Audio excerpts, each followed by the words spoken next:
श्री स्वामी समर्थ. नमस्कार मंडळी. स्वामी महाराजांच्या कृपेने तुमचा आजचा दिवस, उद्याचा दिवस आणि यापुढे येणारे सर्व दिवस अगदी सुखाचे, समाधानाचे आणि आनंदाचे जावोत ही स्वामींचरणी प्रार्थना करते आणि आजच्या व्हिडिओला सुरुवात करते. तर आजच्या व्हिडिओमध्ये आपण बघणार आहोत एका चिमणीची महाशिवरात्री. एक शेठ आणि शेठाणी राहत होते. त्यांच्याकडे अन्नधान्याची कोणत्याही प्रकारची कमतरता नव्हती.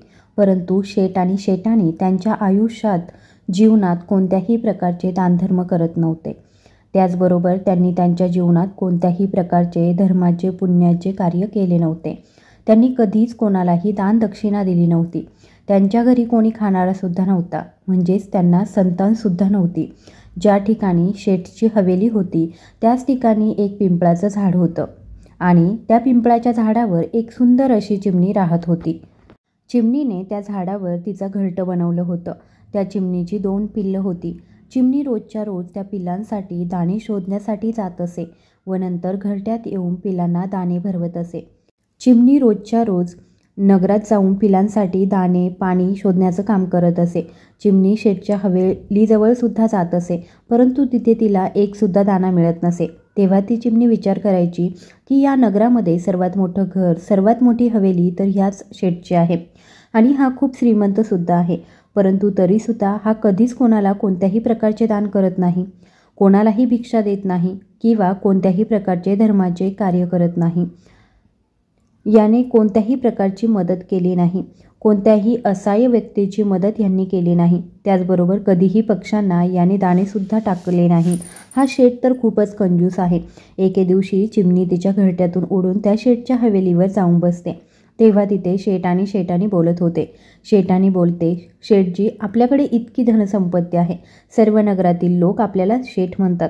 आपल्याकडे धनाची कोणत्याही प्रकारची कमतरता नाही. परंतु आपण या धनाचं काय करायचं? आपल्याला कोणी पुत्र नाही, संतान नाही, आपल्याला वारस नाही. हे धन खाणारा कोण असेल? तेव्हा शेठ शेठाणीला म्हणतो, हे शेठाणी, आता यामध्ये माझी काय चूक आहे? आपलं नशीबच असं आहे. असं असू शकतं की आपल्या नशिबात पुत्रसुख नसेल. पुढे शेठ म्हणतो, आपण जेव्हापर्यंत जगू तेव्हापर्यंत हे धन खायचं. त्यानंतर ज्याच्या नशिबात असेल तो हे धन खाईल. दोघेही नवरा बायको बोलत असतात आणि त्यांचं हे बोलणं ती चिमणी ऐकत असते. चिमणी शेठ आणि शेठाणीचं सर्व बोलणं ऐकल्यानंतर तिथून उडून निघून जाते व नगरात जाऊन ती दाणे पाणी शोधू लागते. त्यानंतर तिच्या घरट्यामध्ये परत येते. आता चिमणी रोजच्या रोज त्या शेठच्या घरी जाऊ लागली आणि शेठ आणि शेठाणीचं बोलणं ऐकू लागली. शेठाणी जी होती ती खूपच चांगल्या स्वभावाची होती. तिच्या मनामध्ये दयाधर्म होता. जेव्हा ती चिमणीला पाहायची तेव्हा हळूहळू शेठाणीला ती चिमणी आवडू लागली आणि तिच्याप्रती तिचा लगाव वाढू लागला. आता शेठाणी रोजच्या रोज शेठपासून लपून त्या चिमणीला दाणे टाकू लागली होती आणि चिमणी ते दाणे टिपायची. असेच बरेच दिवस निघून गेले. एके दिवशी चिमणी विचार करू लागली, शेठाणी तर खूपच चांगल्या स्वभावाची आहे, परंतु तरीसुद्धा हिला पुत्रसुख प्राप्त का नाही होत? मग असं काय केलं जाईल ज्यामुळे हिला पुत्रसुख मिळू शकेल? चिमणी विचार करू लागली. जेव्हापर्यंत एक स्त्री आई बनत नाही तेव्हापर्यंत तिचं स्त्रीत्व असणं हे निष्फळ आहे. एका स्त्रीचं दुःख एक स्त्रीच समजू शकते. स्त्रीचं आयुष्य संपूर्ण तेव्हाच होतं जेव्हा ती आई बनत असते. एका स्त्रीला सर्वात मोठे सुख तेव्हाच मिळते जेव्हा ती आई बनते. हाच विचार करून ती चिमणी खूप दुःखी होते आणि ती विचार करू लागते की ही शेठाणी किती साध्या सरळ स्वभावाची आहे. रोजच्या रोज ही मला दाणे टाकत असते. मी असं काय करू शकते की यांच्या घरामध्ये पुत्र प्राप्त होईल? तेव्हा एके दिवशी चिमणीच्या मनामध्ये येतं की जर मी देवांचे देव महादेव यांच्याजवळ गेले आणि त्यांच्याजवळ शेठ आणि शेठाणीसाठी पुत्राची मागणी केली तर नक्कीच महादेव प्रसन्न होऊन शेठ आणि शेठाणीला संतान सुख देतील. हाच विचार करून चिमणी चिमण्याला म्हणते, अहो, काही दिवसांसाठी मी बाहेर चालले आहे. तुम्ही आपल्या पिलांची काळजी घ्या. त्यांना वेळच्या वेळी दाणे पाणी खायला द्या. इतकं म्हटल्यावर चिमणी तिच्या घरट्यातून उडून जाते. चिमणी सतत उडत असते. रात्रंदिवस उडत राहते. खूप कठीण परिश्रम ती करते. उपाशी पोटी ती सतत उडत असते. उडत उडत शेवटी ती कैलास पर्वतावर पोहोचते, जिथे महादेव आणि माता पार्वती होते. चिमणी उडत जाऊन माता पार्वतीच्या चरणांमध्ये जाऊन पडते आणि जशी चिमणी माता पार्वतीच्या चरणांमध्ये जाऊन पडते ती बेशुद्ध होते. माता पार्वती चिमणीला स्वतःच्या हाताने उचलते आणि चिमणीला शुद्धीवर आणते. माता पार्वती चिमणीला म्हणते, हे चिमणी, तू कुठून आली आहेस? मला असं वाटत आहे की तू खूपच मोठ्या दुःखात आहेस. तेव्हा चिमणी माता पार्वतीला म्हणते, हे माते, मी खूप जास्त दुःखी आहे. मी खूप लांबून आली आहे. मी माझ्या दुःखासाठी दुःखी नाही, तर दुसऱ्या कोणाच्या तरी दुःखासाठी मी दुःखी आहे. तेव्हा माता पार्वती म्हणते, हे चिमणी, तू मला स्पष्टपणे सांग की नक्की काय झालं आहे. तेव्हा चिमणी म्हणते, माते, जिथे मी राहते तिथे एक शेठ आणि शेटाणी राहतात. त्यांना संतान सुख अजूनही प्राप्त झालेलं नाही. शेठाणी खूप चांगल्या स्वभावाची आहे. हे माते, तू त्यांना संतान सुख दे. इतकं म्हणून ती चिमणी पुन्हा बेशुद्ध पडते. माता पार्वती पुन्हा त्या चिमणीला शुद्धीवर आणण्याचा प्रयत्न करत असते. काही वेळानंतर जेव्हा चिमणी शुद्धीवर येते तेव्हा माता पार्वती चिमणीला काही दाणे आणि पाणी खायला घालते. आणि त्यानंतर माता पार्वती चिमणीला म्हणते, हे चिमणी, तू काळजी करू नकोस. थोड्या वेळानंतर महादेव उठतील, आपण त्यांच्यासोबत बोलूया. थोड्या वेळानंतर भगवान महादेव यांच्या समाधीतून उठतात. माता पार्वती चिमणीला हातात घेऊन भगवान भोलेनाथांकडे जाते आणि भोलेनाथांना म्हणते, हे प्रभू, एका नगरामध्ये एक शेठ आणि शेठाणी राहते. त्यांच्या नशिबात पुत्रसुख आहे की नाही? तेव्हा महादेव ध्यान लावून पाहतात आणि म्हणतात, हे पार्वती, त्यांच्या नशिबात पुत्रसुख नाही. तेव्हा माता पार्वती म्हणते, जर त्यांच्या नशिबात पुत्रसुख नसेल तर तुम्हाला त्यांना पुत्र द्यावा लागेल. तेव्हा भगवान भोलेनाथ म्हणतात, हे पार्वती, तुम्ही हट्ट का करत आहात? त्यांच्या नशिबात पुत्रसुख नाही, मग अशा परिस्थितीत मी त्यांना पुत्रसुख कसा देऊ शकतो? तेव्हा माता पार्वती भोलेनाथांकडे खूपच हट्ट करू लागते आणि म्हणते, ही चिमणी खूप लांबून आली आहे आणि तिला अशी आशा आहे की आपण तिची नक्कीच मदत करू शकता आणि याच आशेने ती उपाशीपोटी आली आहे. ती इतक्या लांबून इथे आली आहे, मग आपण तिला अशा रिकाम्या हाताने कसे पाठवू शकतो? माता पार्वतीचं इतकं बोलणं ऐकल्यानंतर भगवान भोलेनाथ म्हणतात, हे पार्वती, ठीक आहे, तुम्ही जर इतकाच हट्ट करत असाल तर मग ठीक आहे. तसंही तुमचे सर्व हट्ट मी पूर्ण करतच आलो आहे आणि हा सुद्धा हट्ट मी तुमचा पूर्ण करणार आहे. मी शेठ आणि शेटाणीला पुत्रसुख देणार आहे. परंतु हे पार्वती, तुम्ही या चिमणीला म्हणा की तो शेठ आणि शेटाणी कोणत्याही प्रकारचे दानधर्म करत नाहीत, कोणत्याही प्रकारचे पुण्यकर्म करत नाहीत, शास्त्रांचे वाचन ते करत नाहीत, कोणत्याही प्रकारचे पुराण ते वाचत नाहीत. शेठ आणि शेटाणी हे नास्तिक लोक आहेत. पुत्रप्राप्तीनंतर जर शेठ आणि शेटाणी आस्तिक बनले, त्यांनी दानधर्म करण्यास सुरुवात केली, मंदिरांना मदत केली, गरजू लोकांची मदत केली, देवाचे भजन कीर्तन केले, तरच त्यांचा पुत्र दीर्घायू असेल. तेव्हा चिमणी म्हणते, हे प्रभू, मी माझ्या परीने पूर्ण प्रयत्न करेल की ते शेठ शेटाणी पूर्णपणे आस्तिक बनतील. तेव्हा महादेव तथास्तु म्हणतात. त्यानंतर ती चिमणी भोलेनाथांना आणि माता पार्वतीला प्रणाम करून तिथून निघते आणि उडत उडत ती तिच्या घरट्यात येऊन पोहोचते. त्यानंतर 9 महिन्यानंतर शेठ आणि शेटाणीला एका पुत्राची प्राप्ती होते. शेटाणी पुत्राला पाहून खूपच खुश होते. चिमणीसुद्धा खूपच आनंदी होते. चिमणीला आता ह्या गोष्टीचा आनंद असतो की तिने केलेल्या कष्टाचे फळ तिला मिळाले आहे. चिमणी विचार करू लागते, हा शेठ या नगरातील सर्वात श्रीमंत माणूस आहे आणि आता पुत्रप्राप्तीमुळे शेठ खूप खुश आहे आणि म्हणून आता शेठ दानधर्म करण्यास सुरुवात करेल.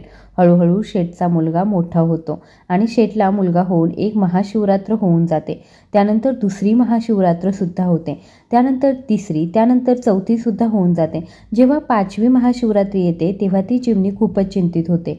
ती खूपच दुःखी होते. चिमणी विचार करू लागते की शेठचा मुलगा 5 वर्षांचा झाला आहे आणि हा शेठ आणि शेटाणी कोणत्याही प्रकारचे दानधर्म करत नाहीत, कोणत्याही मंदिरात जात नाही, कोणालाही भिक्षा देत नाही, कोणत्याही प्रकारचे पुण्यकर्म हे लोक करत नाहीत. तेव्हा ती चिमणी हा विचार करून खूपच दुःखी होते की जर ह्या लोकांनी दानधर्म करणे सुरू केले नाही तर त्यांच्या पुत्राचा मृत्यू लवकरच होईल आणि हाच विचार करून ती चिमणी खूपच दुःखी होते. चिमणी विचार करू लागते, मी शेठ आणि शेटाणीला ही गोष्ट सांगू तर कशी सांगू? शेठ आणि शेटाणीला माझी भाषा तर कळणार नाही, माझे इशारेसुद्धा त्यांना समजणार नाहीत. आता मी काय करू शकते? हाच विचार करून ती चिमणी खूपच दुःखी होते. तेव्हा चिमणीची पिल्लंसुद्धा आता मोठी झाली होती. चिमणी तिच्या पिलांना म्हणते, पिलांनो, तुम्ही तुमची काळजी घ्या, मी काही दिवसांसाठी बाहेर चालली आहे. त्यानंतर चिमणी घरट्यातून उडत उडत सरळ कैलास पर्वतावर जाऊन पोहोचते. कैलास पर्वतावर जाऊन चिमणी माता पार्वतीच्या चरणांवर पडते. माता पार्वती चिमणीला स्वतःच्या हाताने उचलून म्हणते, हे चिमणी, आता तुला काय त्रास आहे? तू जसं म्हणाली होतीस तसं तर झालं आहे. शेठ आणि शेटाणीला पुत्ररत्न प्राप्त झालं आहे. मग तू पुन्हा इथे का आली आहेस? तेव्हा चिमणी माता पार्वतीला म्हणते, हे माते, शेठ आणि शेटाणीला पुत्ररत्न प्राप्त तर झाला, परंतु शेठ आणि शेटाणीला धर्ममार्गावर आणण्यात, आस्तिक बनवण्यात मी यशस्वी झाले नाही. मी त्यांच्याकडून धर्माचं कार्य करून घेऊ शकले नाही. दोघेही नवरा बायको अजूनही तसेच्या तसेच आहेत. ते कोणत्याही मंदिरात जात नाही, कोणत्याही प्रकारचे दानधर्म करत नाही, कोणत्याही देवाचं भजन कीर्तन करत नाही. आता सुद्धा दोघेही नवरा बायको तसेच नास्तिकच आहेत. तेव्हा महादेव म्हणतात, हे चिमणी, असं असेल तर मग त्यांचा पुत्र अल्पायू असेल. तेव्हा चिमणी माता पार्वतीच्या चरणांमध्ये पडते आणि म्हणते, हे माते, असं होऊ नये. त्यांचा पुत्र दीर्घायू असावा. चिमणीला हे चांगलं माहीत होतं की जर वडिलांकडून कोणती गोष्ट मागायची असेल तर आईच्या चरणांमध्ये पडायला हवं. आणि हाच विचार करून चिमणी माता पार्वतीकडे सारखी विनंती करत असते आणि माता पार्वतीच्या चिमणी चरणांमध्ये पडत असते. माता पार्वती चिमणीला तिच्या हाताने उचलते आणि म्हणते, हे चिमणी, तू शांत हो. माता पार्वती भोलेनाथांना म्हणते, हे महादेव, असं होऊ नये. पुढे चिमणी म्हणते, माते, मी माझ्या परीने पूर्ण प्रयत्न केले आहेत त्यांना समजवण्याचे, परंतु ते लोक माझी भाषा समजू शकत नाही आणि माझे हावभाव, माझे इशारेसुद्धा ते समजू शकत नाही. आता आम्ही करू तर काय करू? पुढे चिमणी म्हणते, हे माते, जर तुम्ही आणि भोलेनाथ शेठ आणि शेटाणीजवळ गेलेत आणि त्यांना चांगल्या मार्गावर आणलं तर ही खूप चांगली गोष्ट ठरेल. तेव्हा माता पार्वती आणि भोलेनाथ म्हणतात, हे चिमणी, ठीक आहे, जशी तुझी इच्छा आहे तसंच होईल. आम्ही लवकरच शेठ आणि शेटाणीच्या घरी जाऊ. त्यानंतर चिमणी पुन्हा कैलास पर्वतावरून उडून तिच्या घरट्याकडे येते. काही दिवसानंतर महादेव आणि माता पार्वती एका भिक्षुकाचे रूप धारण करून शेठच्या घरी येतात आणि येऊन शेठ शेटाणीला म्हणतात, हे माते, आम्हाला खूप जास्त भूक लागली आहे. कृपया तुम्ही आम्हाला भोजन द्यावे. जर तुम्ही आम्हाला भोजन दिले नाही तर आम्ही तुम्हाला शाप देऊ आणि त्यामुळे तुम्ही बर्बाद होऊन जाल. तेव्हा शेटाणी हात जोडून म्हणते, हे बाबा, तुम्ही मला शाप देऊ नका. आम्ही तुम्हाला नक्कीच भोजन खायला देऊ. त्यानंतर शेटाणी साधू आणि साध्वीच्या रूपात आलेले महादेव आणि माता पार्वतीला तिच्या घरात घेऊन जाते आणि चांगले चांगले पक्वान्न माता पार्वती आणि भगवान भोलेनाथांना खायला देते. तिथेच शेटाणीचा तो छोटासा पुत्र इकडे तिकडे फिरत असतो. तो पुत्र माता पार्वती आणि भगवान भोलेनाथांना कधी भाकरी आणून द्यायचा, तर कधी भाजी, तर कधी मिठाई घेऊन यायचा. आणि हा सर्व प्रकार पाहून माता पार्वती खूपच आनंदित झाली. माता पार्वती विचार करू लागते, हा महादेवांचाच प्रसाद आहे आणि म्हणूनच हा इतका चंचल आहे. शेठाणी साधू आणि साध्वीनीच्या रूपात आलेल्या भगवान भोलेनाथ आणि माता पार्वतीला भोजन देते. त्यानंतर महादेव आणि माता पार्वती तिथून जाऊ लागतात. तेव्हा शेठ आणि शेटाणी दोघे येतात आणि हात जोडून त्यांना म्हणतात, हे बाबा, हे माते, आमच्याकडून तुमची सेवा करण्यात कोणती कमी राहिली असेल तर आम्हाला माफ करा, परंतु आम्हाला कोणत्याही प्रकारचा शाप देऊ नका. तेव्हा महादेव म्हणतात, हे शेठ आणि शेटाणी, तुम्ही लक्षपूर्वक ऐका. चुका तर तुम्ही खूप साऱ्या केल्या आहेत आणि अजूनही तुम्ही चुकाच करत आहात. जर अशाच प्रकारे तुम्ही चुका करत राहिलात तर तुमच्या पुत्रावर मोठं संकट येणार आहे आणि लवकरच तुमचा पुत्र तुम्हाला सोडून जाईल, हे जग सोडून निघून जाईल. तेव्हा शेठ आणि शेठाणी साधू आणि साध्वीच्या रूपात आलेल्या भगवान भोलेनाथ आणि माता पार्वतीच्या चरणांमध्ये पडतात आणि म्हणतात, हे बाबा, हे माते, आम्हाला काहीतरी मार्ग सांगा. आम्ही काय करू शकतो? आमच्या उतार वयात, आमच्या म्हातारपणात तर आम्हाला पुत्र प्राप्त झाला आहे आणि आता आम्ही आमच्या या पुत्राला कोणत्याही परिस्थितीत आमच्यापासून दूर करू इच्छित नाहीत. याचा शोक आम्ही सहन करू शकणार नाही. आमच्या पुत्राचा शोक आम्ही सहन करू शकणार नाही. तेव्हा महादेव म्हणतात, तुम्ही दोघेही उभे राहा आणि लक्षपूर्वक ऐका. आजपासून जर तुमच्या द्वारावर कोणीही आला असेल तर तो रिकाम्या हाताने गेला नाही पाहिजे.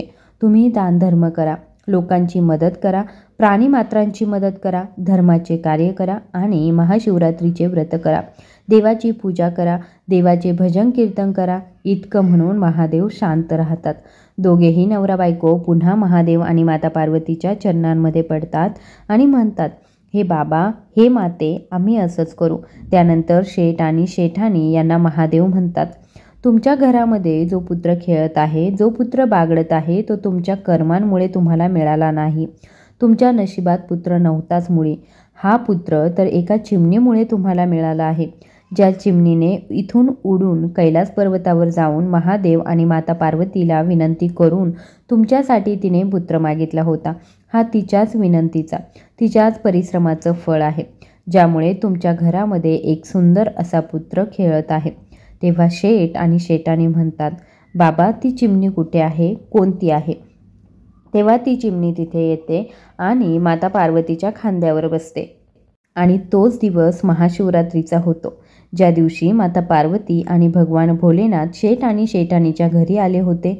भगवान भोलेनाथ आणि माता पार्वती शेठच्या घरात त्यांच्या खऱ्या रूपामध्ये येतात आणि शेठ आणि शेठाणीला दर्शन देतात. अशा प्रकारे चिमणीची महाशिवरात्री सफल ठरते. त्यानंतर शेठ आणि शेठाणी मोठ्या उत्साहाने आनंदाने महाशिवरात्री साजरी करतात आणि महाशिवरात्रीचं व्रतसुद्धा करतात. त्याबरोबर चिमणीसुद्धा महाशिवरात्रीचं व्रत करते. महादेव आणि माता पार्वती यांचे दर्शन मिळाल्यामुळे सर्वजण तृप्त झालेले असतात. जे लोक महाशिवरात्रीचे व्रत ठेवतात त्या लोकांवर भगवान भोलेनाथांची अशीच कृपा राहते, जशी शेठ आणि शेठाणीवर भगवान भोलेनाथांनी कृपा केली. कमेंट बॉक्समध्ये हर हर महादेव किंवा मग श्री शिवाय नमस्तुभ्यम लिहायला विसरू नका. आणि जर तुम्हाला ही कथा आवडली असेल तर नक्कीच इतरांसोबत शेअर करा. धन्यवाद.